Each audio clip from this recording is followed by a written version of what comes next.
Okay. So good morning students. Exceptions to the law of demand. आजच्या लेक्चरमध्ये आपण बघणार आहोत exceptions to the law of demand.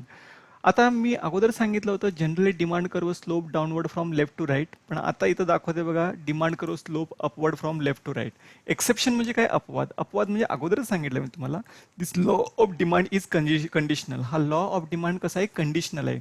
वेगवेगळ्या कंडिशनमध्ये त्याचे वेगवेगळ्या प्रकारचं नेचर आपल्याला दिसून येतं. तर या ठिकाणी एक्सेप्शन म्हणजे काय की आपला लॉ काय सांगतो? When the price increase demand also increase, when the price decrease demand also decrease. So here this thing is not going to be happen. असं होऊ शकतं का? नाही. कदाचित असं पण होऊ शकतं की एखाद्या कमोडिटीची प्राइस वाढली तर त्याची डिमांड सुद्धा काय वाढू शकते, आहे का नाही?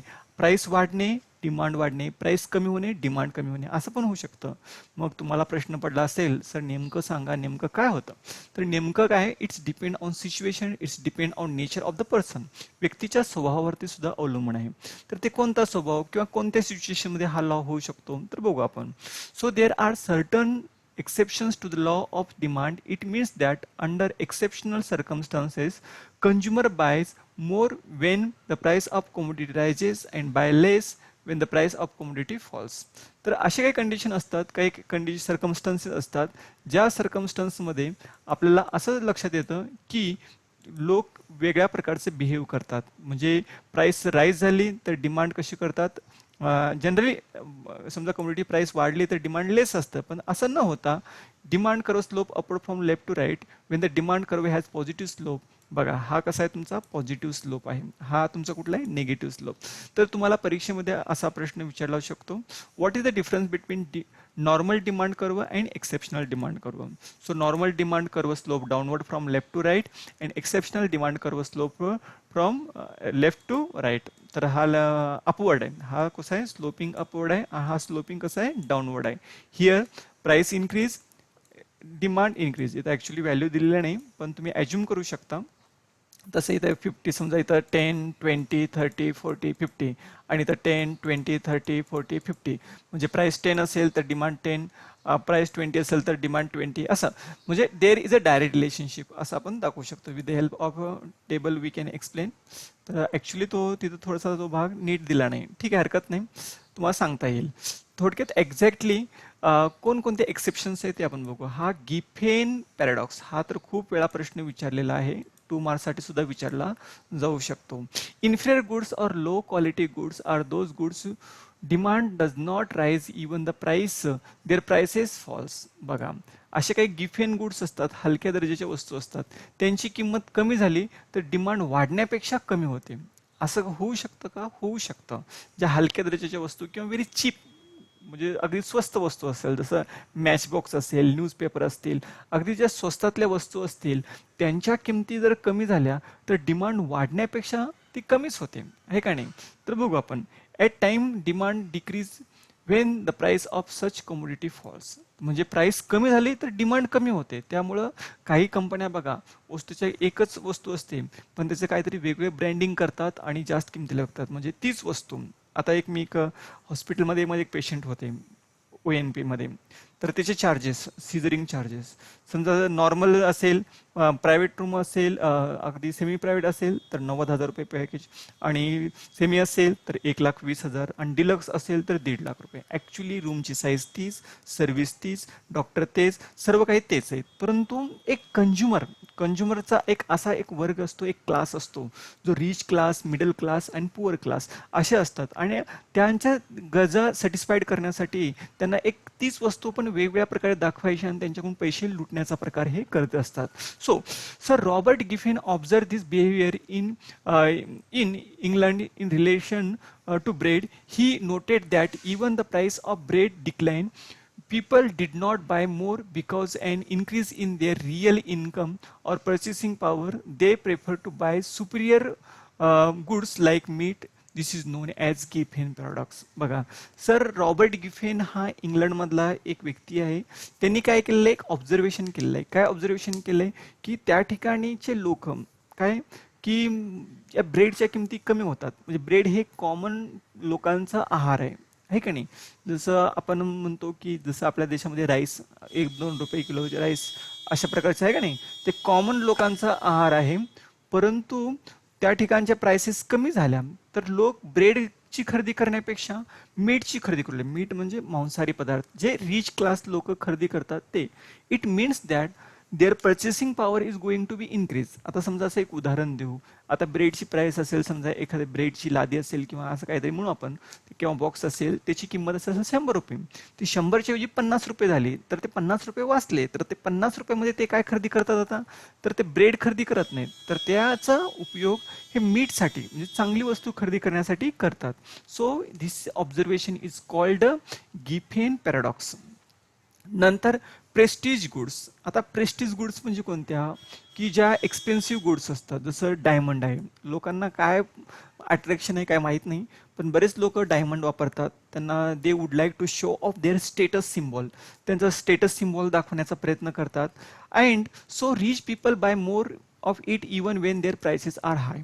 म्हणजे खूप किंमत असेल तर म्हणजे ती वस्तू खरेदी करतात. जसं खूप मोठमोठ्या गाड्या असतात, एक्सपेन्सिव्ह महागड्या कोट्यवधी रुपयाच्या कार्स असतात. हे कशासाठी, they would like to show off their status. But status नाही, ते स्टेटस दाखवण्याचं काही कारण नाही किंवा त्यापासून आपल्याला खूप काही डायरेक्टली बेनिफिट भेटणार आहे असं काही नाही. We are going to waste our money. आपण आपला पैसा वेस्ट करतो, पण हे लोकांना, कॉमन लोकांना कळत नाही.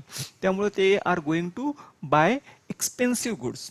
ते काय करतात, लोकांना दाखवण्यासाठी, स्टेटस दाखवण्यासाठी डायमंड घेतात, ज्वेलरी घेतात. Okay. Now third one is speculation, म्हणजे सट्टे बाजार. The law of demand does not hold true Wien the people expect prices rise steel further. बघा असं पण होऊ शकतं की एक असं असतं, जसं तुम्हाला माहीत असेल स्टॉक एक्सचेंजमध्ये, जसं बॉम्बे स्टॉक एक्सचेंज असेल, नॅशनल स्टॉक एक्सचेंज असेल, जर समजा रायझिंग ट्रेंड असेल, तो जो आहे तो रायझिंग ट्रेंड असेल, प्राइसेस म्हणजे शेअरच्या प्राइस वाढत जात असतील, तर लोकांना काय वाटतं की आणखीन फ्युचरमध्ये जर प्राइसेस वाढल्या तर आपल्याला लॉस होता कामा नये. They would like to buy more shares irrespective of price increased.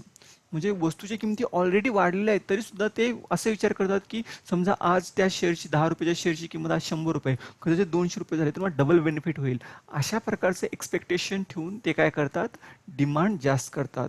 So the price have risen today, consumers will demand more in anticipation of further rise in price. For example prices of oil, sugar etcetera tend to rise before Diwali. तर बघा की मुद्दा म्हणून काही जे shopkeeper असतात ना, ते दिवाळीमध्ये हे ऑइल असेल, शुगर असेल, यांच्या प्राइसेस वाढवून ठेवतात. का, because we are going to buy that commodity irrespective of price, because our festivals are so important for us. आपल्या समाजासाठी फेस्टिवल खूप महत्त्वाचे आहेत. आपण ऋण काढून सण साजरा करणारे भारतीय लोक आहोत, त्यामुळे गरीब लोक आहोत. आपण विचार करत नाही की ही वस्तूची प्राइस वाढलेली आहे, कमी झालेली आहे, किंवा ही वस्तू कधी खरेदी केली पाहिजे, कधी खरेदी केली नाही पाहिजे, हे आपण विचार करत नाही. ठीक आहे. So people go on purchasing more at higher price as they anticipate that prices may rise during Diwali. तर दिवाळीमध्ये ते जास्त खरेदी करतात म्हणून ते मुद्दामन किमती वाढवतात. Price illusion. Consumer have an illusion that high-priced goods are better quality, therefore the demand for such goods tend to increase. काही लोकांना असं वाटतं की higher the price, higher the quality and higher the demand. लोकांना वाटतं की एखादी वस्तू खूप महागडी असेल तर खूप चांगली असते. असं होऊ शकतं का, may be or may not बी. असं असू बी शकतं किंवा असणार पण नाही. बरेच लोक ब्रँडेड वस्तू खरेदी करतात आणि मग ब्रँडच्या नावाखाली आपण खूप किंमत काय करतो, देत असतो आणि कदाचित काही वेळेस आपली फसवणूक होण्याची शक्यता असते. Branded car, branded T V, branded mobile. So we are going to waste or money. जसं ॲपलचा मोबाईल पाहिजे, हे काय आयफोन पाहिजे, कदाचित क्वालिटी असेल पण नाही असं नाही. But what is your use, तुम्ही वापरता कशासाठी, त्याचा ॲक्च्युअल यूज किती आहे हे आपण बघत नाही. And we are price illusion. किंमत जास्त म्हणजे असे पण काही भामटे ग्राहक असतात, ते दुकानात जातात आणि म्हणतात सगळ्यात महागडी वस्तू का. त्यांना ते पण कळत नाही ही वस्तू चांगली का ती वस्तू चांगली. They can not compare. त्यांना कळत नाही. फक्त त्यांना जर असं सांगितले स्वस्त वस्तू सुद्धा महाग सांगितले, हां ते पॅक करा, because they consider that higher the price, higher the quality. त्यांना एकच माहीत आहे की किंमत जास्त म्हणजे वस्तूची क्वालिटी कशी असणार आहे, चांगली असणार आहे. But that may be true or may not be true. ते खरं बी राहू शकतं आणि खोटं बी. एखादा फसवू शकतो विक्रेता. इग्नोरन्स, अज्ञान. Sometimes due to ignorance, people buy more of commodity at high price. This may happen when consumer is ignorant about the price of that commodity at other places. लोकांचं अज्ञान असतं. बऱ्याच वेळा आपण काय करतो, चौकशी करत नाही किंवा एक दुसऱ्या ठिकाणी जाऊन आपण त्याची इन्क्वायरी करत नाही. त्यामुळं काय होतं की आपण हां ठीक आहे, जसं आता बिग बाजारमध्ये गेलं, डीमार्टमध्ये गेलं, हां ठीक आहे, हे ते अगोदर दाखवतात, हां बिस्किट छोट्या मोठ्या वस्तूवरती ते काय डिस्काउंट देतील. पण काय करतात, ते आवळा देऊन कावळा काढल्यासारखं म्हटल्यासारखं काय म्हणतात की काही वस्तूच्या किमती कमी ठेवतात, मुद्दामून ठेवतात, लॉस सहन करतात. पण दुसऱ्या वस्तू, एक वस्तू घ्यायला जातो कस्टमर आणि दुसऱ्या आणखीन असंख्य वस्तू घेऊन येतो घरी. तर ते इग्नोरन्स म्हणजे लोकांचं अज्ञान असतं की अरे हां ही वस्तू स्वस्त आहे, म्हणजे ती पण कदाचित मार्केट प्राईसनुसार स्वस्त असेल. But this may be true or may not be true. Okay. तर इग्नोरन्समुळे सुद्धा ग्राहकाची फसवणूक होऊ शकते. Habitual goods due to habit of consumption, certain goods like tea purchase is required quantity even at high price. समजा अशा काही व्यसनी वस्तू असतात, जसं आता लॉकडाऊनच्या पिरियडमध्ये आहे का नाही, गायछापची किंमत समजा 15 रुपये असेल, ते 30 रुपये, 40 रुपये, 100 रुपयाला विकले काही लोकांनी. का तर नाहीच आहे, because higher the demand but there is no supply. Supply नाही आहे, मग क्वांटिटी नाही आहे, मग प्राइसेस वाढले हे का नाही, आणि त्यामुळे लोक खूप जास्त किमतीला विकले. त्याचप्रमाणे दारूसुद्धा आहे का नाही, काही लोक चोरी छुपे मार्गाने सुद्धा खूप मोठ्या प्रमाणात आपला बिझनेस केला. तर अशा प्रकारच्या काही गोष्टी घडू शकतात. केव्हा घडू शकतात? Because of when that goods are habitual. Habitual म्हणजे तुम्हाला माहीत असेल, गुटखा असेल, सिगारेट असतील, अशा काही वस्तू असतात ज्यांची प्राइस वाढली तरी लोक विचार करत नाहीत प्राइस वाढली का कमी झाली. They are going to buy irrespective of that good is good or bad. जसं ते आता बरेच चहा आहेत, बरेच चहाच्या आता आजकाल खूप टपऱ्या ओपन होत चाललेल्या आहेत. अक्षरशः मी तर म्हणेन ते विष विकणारे दुकानं आहेत, त्यांची संख्या वाढत चालली आहे. बिकॉज आजचे लोक टेन्शनमध्ये आहेत. कशामुळं? व्हॉट्सअप, फेसबुक, काल्पनिक टेन्शन खूप वाढलेलं आहे. Okay. So now example of given exceptions to the law of demand. आता प्रेस्टिज गुड्स, हॅबिच्युअल गुड्स तुम्ही देऊ शकता एक्झाम्पल. आता प्रेस्टिज गुड्स म्हणजे तुम्हाला देता येईल उदाहरण, समजा आहे का नाही, जसं मर्सिडीज कार असेल, बंगलो असेल. हॅबिच्युअल गुड्स जसं तुम्हाला माहीत आहे, तंबाखू, सिगारेट, गुटखा. ब्रँडेड गुड्स असेल, आता जसं तुम्हाला ब्रँडेड शूज म्हणजे अदिदास, रिबुक असे आहेत. असे अनेक ब्रँडेड गुड्स आपण म्हणतो. ठीक आहे.